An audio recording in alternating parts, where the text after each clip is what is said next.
We greet each and every one of you in the mighty, holy name of Jesus Christ, our Lord and Savior. हमारे उद्धारकर्ता प्रभु यीशु मसीह के पवित्र नाम में आप सभी को अभिवादन। We are so happy that once again, seated before your televisions, I get so thrilled to give a message that is totally new. और सच में आप सब लोग अपने टेलीविजन के सामने जब आते हैं, मैं ऐसा संदेश देने के लिए बहुत उत्साहित होती हूँ जो कि पूरी तरह से नया है। I really take a lot of efforts to write this message just for you. और इस संदेश को लिखने के लिए मैं बहुत परिश्रम करती हूँ, ये केवल आप लोगों के लिए ही है। There's a lot of practical lessons we learn from the Bible. Bible में से हम बहुत से व्यवहारिक पाठ सीखते हैं, बहुत ही व्यवहारिक बातें हम सीखते हैं। And probably it is the lessons for life for each one of us that is listening. और निश्चय बाइबल की जो शिक्षा है, ये तो हम में से हर एक व्यक्ति के लिए बहुत ही उपयोगी है। Though we are dealing with Psalm 52, हालांकि इस समय हम भजन संहिता 52 में से देख रहे हैं, and particularly I was impressed when I was reading the Psalm 52 about the mercy of God. और भजन संहिता 52 को जब मैं पढ़ रही थी तो यहाँ पर खास करके परमेश्वर की करुणा के बारे में जो लिखा है उससे मैं बहुत ही खुश हुई हूँ।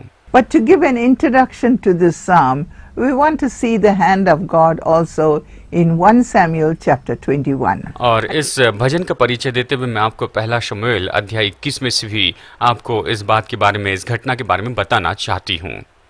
And this introduction of 1 Samuel 21 talks about Abimelech, how he protected David in the chapter 21 verses 1 to 9. और यहाँ पर पहला शमूएल अध्याय 21 में वचन 1 से लेकर 9 तक हम देखते हैं कि अबीमेलेक जो है किस तरह से वहाँ पर दाऊद को रक्षा करता है, किस तरह से दाऊद की वो मदद करता है। Then we see how the story unfolds when Abimelech, how he protected David, what methods he used, which was beyond him, but still he helped David. और यहाँ पर हम देखते हैं कि अबीमेलेक जो है किस तरह से दाऊद की मदद करता है, हालांकि ये उसकी शक्ति से बाहर की बात थी, लेकिन फिर भी वो मदद करता है।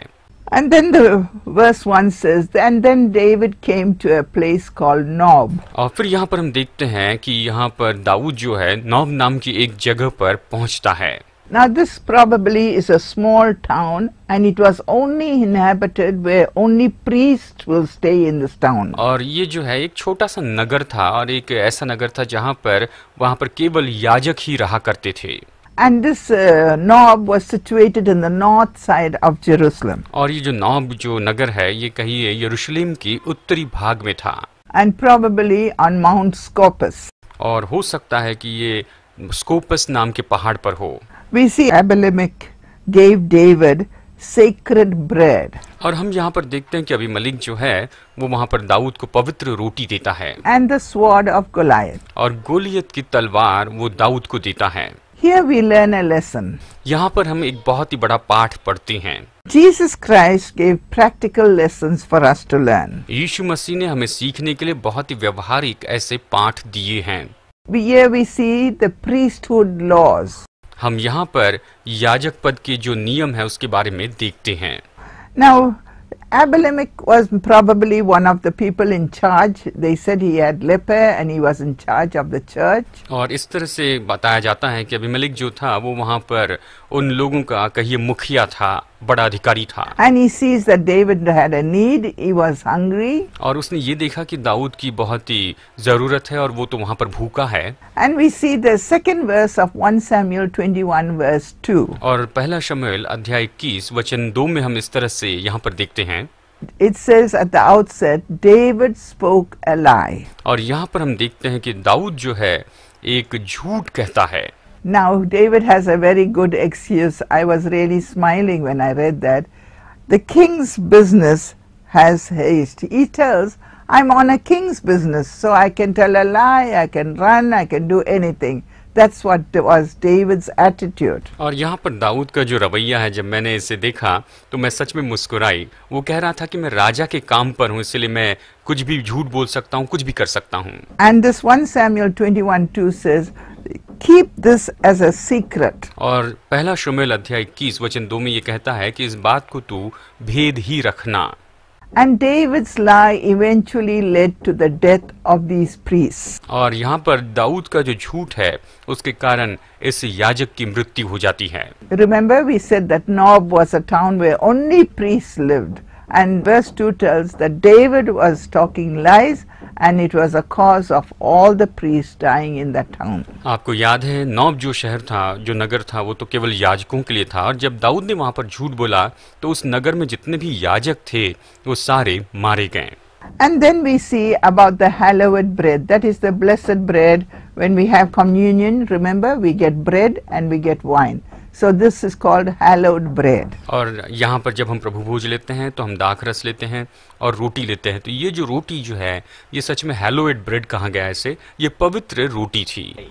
Read Matthew chapter 12 verse 4. मत्ती अध्याय 12 वचन 4 में अगर हम पढ़ें तो इस बात को यहाँ पर देखते हैं How he entered into the house of God and did eat the showbread. कि कैसे उसने वहां पर परमेश्वर के भवन में प्रवेश किया और वहां पर जो दिखावे की जो रोटी थी, पवित्र रोटी थी, उसने उसे लिया, Which was not lawful for him to eat. जो कि उसे खाना यहाँ पर दाऊद के लिए सही बात नहीं थी, Neither for them who were with him, और जिन लोगों ने उसके साथ में भोजन किया उनके लिए भी ये सही नहीं था, but only for the priests. लेकिन ये रोटी तो केवल याजकों के लिए ही थी। Yeah, that's a very interesting point. You will notice that nobody dare go and eat this holy bread, as they call it, the showbread. और निश्चय वहां पर किसी ने भी हिम्मत नहीं की थी कि जाकर इस रोटी को खाए, जिससे दिखावे की रोटी कहा जाता था। And it says it's only meant for the priests. और खास करके ये कहता है कि ये केवल याजकों के लिए था। Then we go to 1 Samuel chapter 21 verse 5 again. और फिर यहाँ पर हम पहला शमूएल अध्याय 21 वचन 5 में यहाँ पर इस वचन में आगे पढ़ते चले जाते हैं। And see, David answered the priest. और यहाँ पर दाऊद ने वहाँ पर याजक को जवाब दिया। I don't know if you paid so much attention while reading it. I really smiled to myself as I read it. और मैं तो नहीं जानती कि आपने इसे पढ़ते वक्त सच में क्या अच्छे से पढ़ा है, लेकिन मैं जब इसे पढ़ रही थी तो सच में मैं मुस्कुरा रही थी। David answered the priest. Dawood ने यहाँ पर याजक से बातें की। I don't know if it is another lie of David. मुझे पता नहीं क्या ये दाऊद की ओर से एक और झूठ बात होगी। And David said, we have not touched any woman for 3 days. वो कहता है कि हम में से किसी ने भी 3 दिनों से स्त्रियों को छुआ तक नहीं है। The vessels of young men, holy and bread vessels, were sanctified this day. वो कहता है जवानों के बर्तन पवित्र, यात्रा साधारण थी, इसलिए जवानों के बर्तन अभी भी पवित्र होंगे। So we see now that servant of Saul, the Dug, the Edomite, was a chief.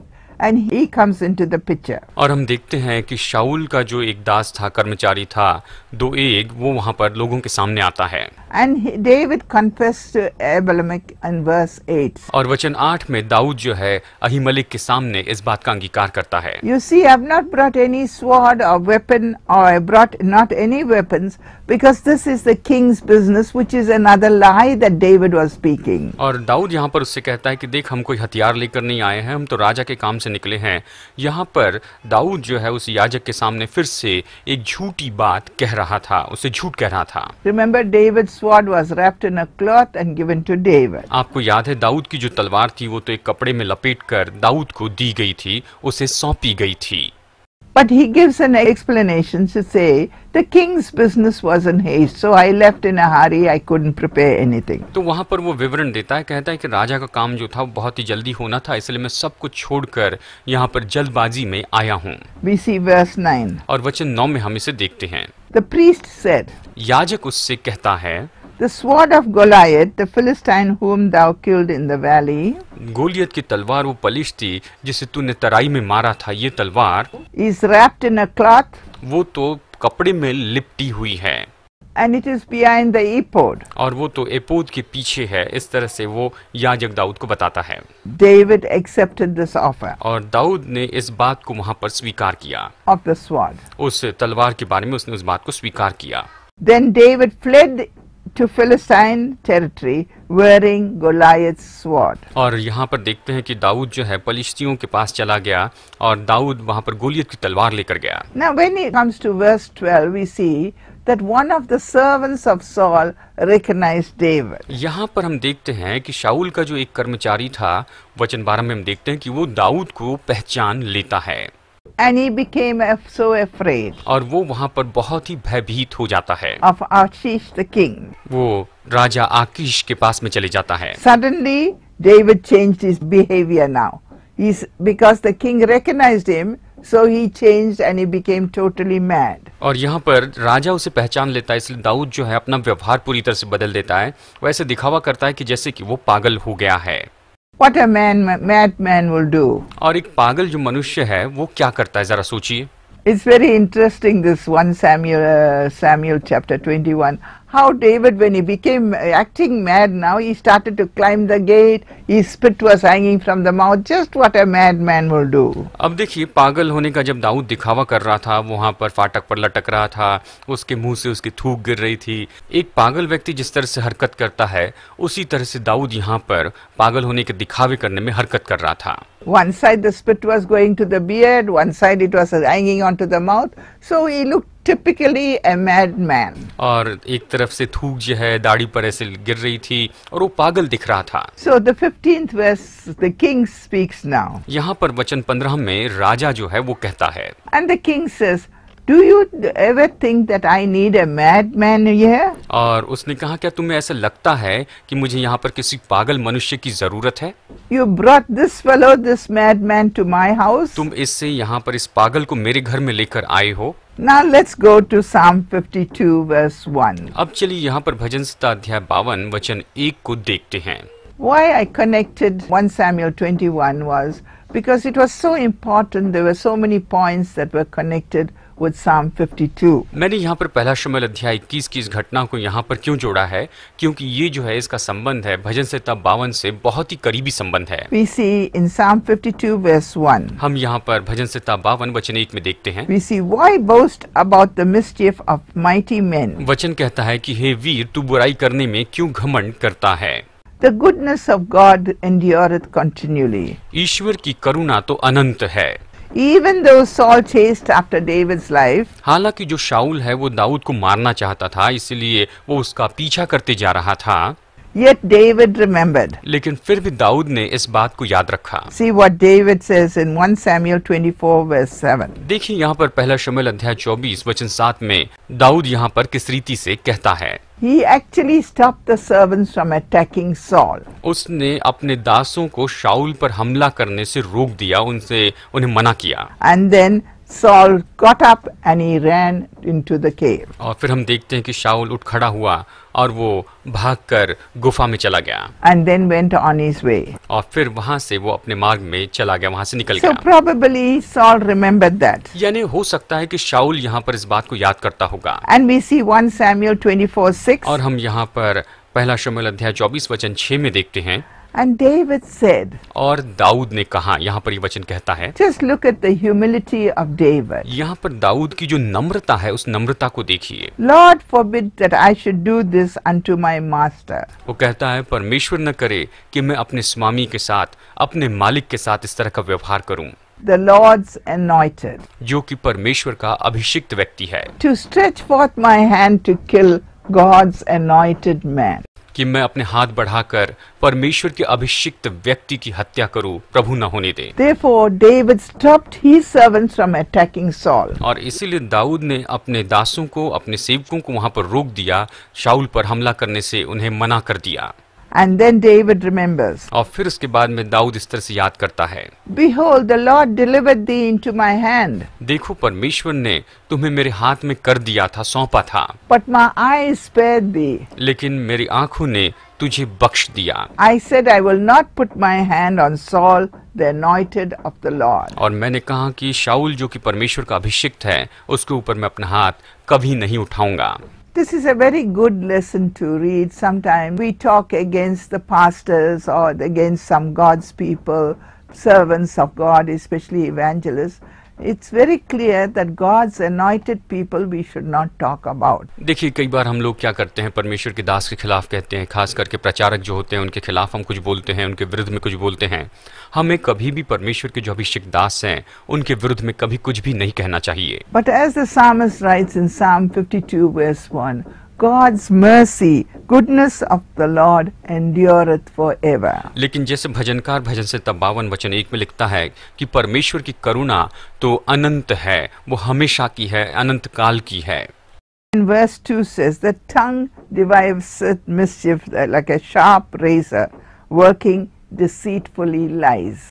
और वचन 2 कहता है कि तेरी जीभ जो है वो तो केवल दुष्टता गढ़ती है, जीभ से केवल झूठ बातें ही निकलती है, दुष्टता की बातें निकलती But हैं। it's hard, when some people are used to talking lies, every other word they'll talk will be a lie. देखिए, जो लोग झूठ बोलने के आदी होते हैं उनके लिए जो कहिए तो लगभग हमेशा झूठ ही बोलते चले जाते हैं। It's like a sharp razor cutting through. ये तो मानो एक तेज धार के ब्लेड के जैसे है जो बस काटते जाती है।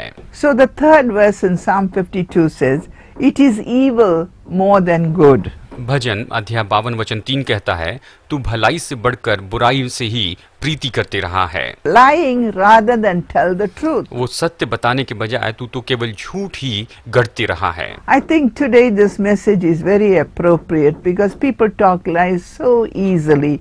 It really shocks me in so many ways. और मैं जानती हूँ कि आज का ये संदेश है, ये तो बहुत ही महत्वपूर्ण है क्योंकि लोग तो बहुत ही आसानी से झूठ बोलते चले जाते हैं, बड़ी आसानी से वो अपने जीवन में झूठ बोलते हैं। And the fourth verse says, और चौथा वचन इस तरह से कहता है, thou lovest all deceiving words, O thou deceitful tongue.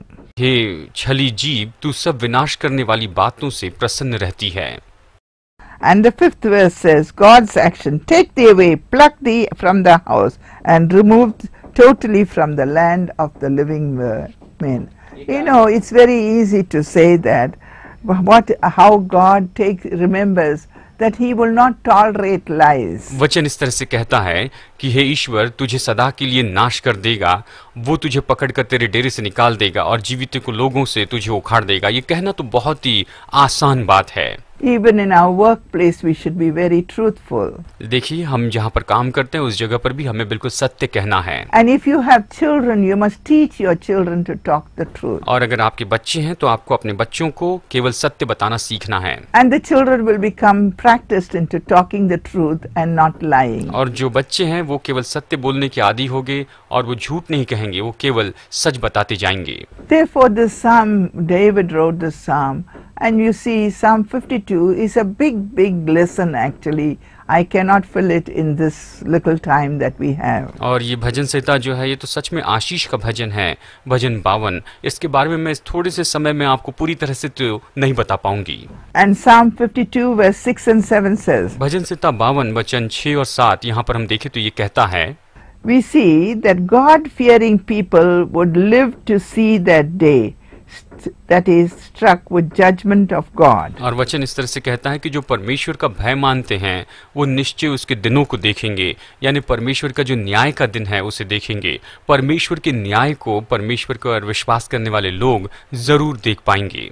Just this morning I was reading a book, and it says in Psalm 7 verse 11, the righteous will be judged and the God will be angry with the wicked. और आज सुबह के समय मैं एक किताब पढ़ रही थी, उसमें लिखा था भजन संहिता अध्याय 7 वचन 11 से कि ये जो परमेश्वर है वो तो निश्चय ही दुष्ट व्यक्ति का न्याय करेगा, प्रभु दुष्टों का न्याय If करेगा। we could keep this verse in our heart always, we may be right in so many ways, but if we fall down in one way, God will judge us. और निश्चय अगर हम इस वचन को अपने दिल में रख ले, और हम बहुत से कामों में सही हो सकते हैं, लेकिन अगर एक काम हम गलत करें तो निश्चय ही परमेश्वर उसके लिए न्याय करेगा।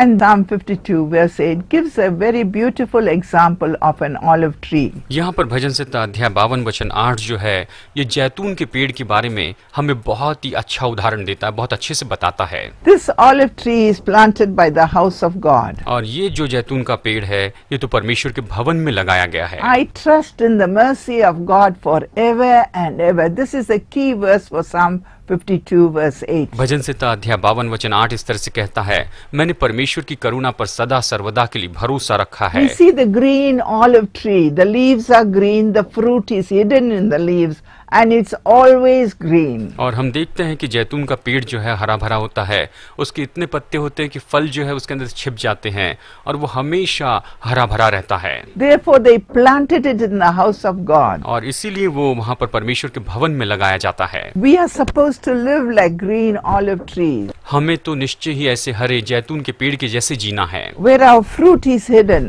जहाँ पर हमारे जो फल है वो तो छिपे होने चाहिए। Others may talk bad about you and cut you down, but still you will grow up into a mighty tree. दूसरे लोग शायद आपके बारे में बुरा कहें, शायद हो सकता है कि वो आपको काटें या झाड़ें, लेकिन फिर भी आप एक बड़े पेड़ के समान बढ़ते चले जाएंगे। See what Jeremiah 11:16 says. देखिए यिर्मयाह अध्याय 11 वचन 16 यहाँ पर किस तरह से कहता है।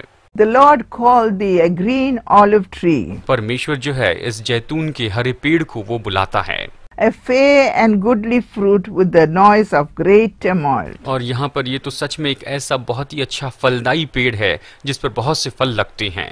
And he had kindled a fire upon it, और वो कहता है कि मैंने उसके ऊपर में आग लगाई है and the branches are broken. और उसकी जो डालियां हैं वो टूट गई हैं। See, what was the beauty of the olive tree? Even if the branches were broken, they will grow again. देखिए जैतून के पेड़ की खासियत क्या है कि अगर उसकी डालियां टूट भी जाएं तो भी वो जो पेड़ है वो तो बढ़ते चले जाता है। See what Romans 11:17 says. देखिए रोमी अध्याय 11 वचन 17 किस तरह से कहता है, इस बात को हम यहाँ पर देखें। But if some of the branches are broken off, being a wild olive tree, were grafted in among them, and with them partakest of the root and the fatness of the olive tree. वचन यहाँ पर इस तरह से कहता है, और यदि कोई एक डाली तोड़ दी गई और तू जंगली जलपाई होकर उनमें सटा गया और जलपाई की जड़ की चिकनाई का भागी हुआ I है। come to the key verse of Psalm 52 verse 8, which says clearly the mercy of God. यहाँ पर फिर से वापस हम भजन संहिता अध्याय 52 वचन 8 पर आते हैं। यहाँ पर स्पष्ट रीति से कहता है कि परमेश्वर की करुणा, Tender were a gentle loving touch. और ये तो सच में उसकी ओर से कोमल और बहुत ही प्यार का ऐसा स्पर्श है। Heals the broken-hearted ये तो टूटे दिल वाले लोगों को चंगाई देता है and binds up the wounds. और ये जख्मों को बांध देता है, इस तरह से वचन कहता है। And God has great mercy. और परमेश्वर महान करुणा करता है, And there's nothing small in God. और परमेश्वर में कोई भी बात जो है छोटी नहीं है। His mercy is so great. उसकी जो करुणा है वो तो सच में बहुत महान है, And He forgives great sins और वो महान महान पापों को भी माफ करता है। to great sinners, वो तो महान पापियों को भी माफ करता है। even after a great length of time. The word great is used because it describes great mercy, great faithfulness, and great length of time to great sinners. This is maybe it was written for us today, for today's world. और देखिए यहाँ पर ये बहुत ही स्पष्ट रीति से कहता है कि बड़े बड़े पापियों के बड़े बड़े पाप जो कि जिसे करके काफी समय हो गया है, फिर भी परमेश्वर जो है महान करुणामय है, उन्हें माफ करता है। परमेश्वर महान कृपा करता है और वो महान सौभाग्य देता है, And raises up great enjoyment and great satisfaction. और वो तो महान आनंद और महान संतुष्टि को लेकर आने वाला है। From the great heavens of the great God. वो तो उस महान परमेश्वर के उस महान स्वर्ग से ये सब कुछ देता है। We don't deserve this mercy. हम सच में इस करुणा के योग्य नहीं है, लायक नहीं है। We have no right to this mercy. इस करुणा के लिए हमारे पास में कोई भी अधिकार नहीं है, Because God has given us a kind consideration. लेकिन परमेश्वर ने जो है उसने हमारी ओर बहुत गौर किया है, उसने हमारी ओर ध्यान दिया है। Because He is the Most High God, He has mercy upon us. वो तो एक बहुत ही महान परमेश्वर है, इसीलिए वो हम पर दया करता है। God's mercy is in time for those who are drooping down with sin and depression. परमेश्वर की जो करुणा है वो तो ऐसे लोगों के लिए है जो कि निराशा में बिल्कुल दबे चले जा रहे हैं। God gives us rich mercy for our bleeding heart and broken hearts. परमेश्वर जो है हमारे लहूलुहान और टूटे हुए दिल पर करुणा करता है। A broken spirit and a golden ointment from the hand of God. टूटी हुई जो आत्मा है वो तो मानो परमेश्वर के हाथ में उसके लिए बहुत ही सुनहरा ऐसा मरहम परमेश्वर के हाथ में होता है। He is prepared to give you a royal chariot. उसने आपको देने के लिए एक राजकीय रथ तैयार करके रखा है। To your tired feet. आपके थके मांदे पैरों को विश्राम देने के लिए उसने आपके लिए एक बड़ा रथ बनाया है। a bosom heart for your trembling, a bosom of love for your trembling heart. आपका दिल जो कपकपाता है उसके लिए उसने अपनी गोद में आपको ले लिया है, आपको उठा लिया है, Called the manifold mercy. जिसे हम कहते हैं ये तो उसकी महान करुणा है। John Bunyan once wrote, John Bunyan ने एक बार इस तरह से लिखा था, उन्होंने इस तरह से कहा, all the flowers in God's garden परमेश्वर की वाटिका में जितने भी फूल है सभी are double, वो सभी जो है वो तो दुगने हैं, not just one mercy, वो तो केवल एक ही ऐसी करुणा नहीं है, but a cluster of mercies. वो तो मानो बहुत सी चीजें, बहुत सी करुणा एक साथ जोड़ दी गई हो, Millions receive this unfailing love, और करोड़ों करोड़ों लोग उसके इस अटल प्रेम को अपने जीवन में पाते हैं। full and flowing like an ever वो stream. तो निश्चय हमेशा हमेशा के लिए बहते चली जाता है, हमेशा वो बहाव में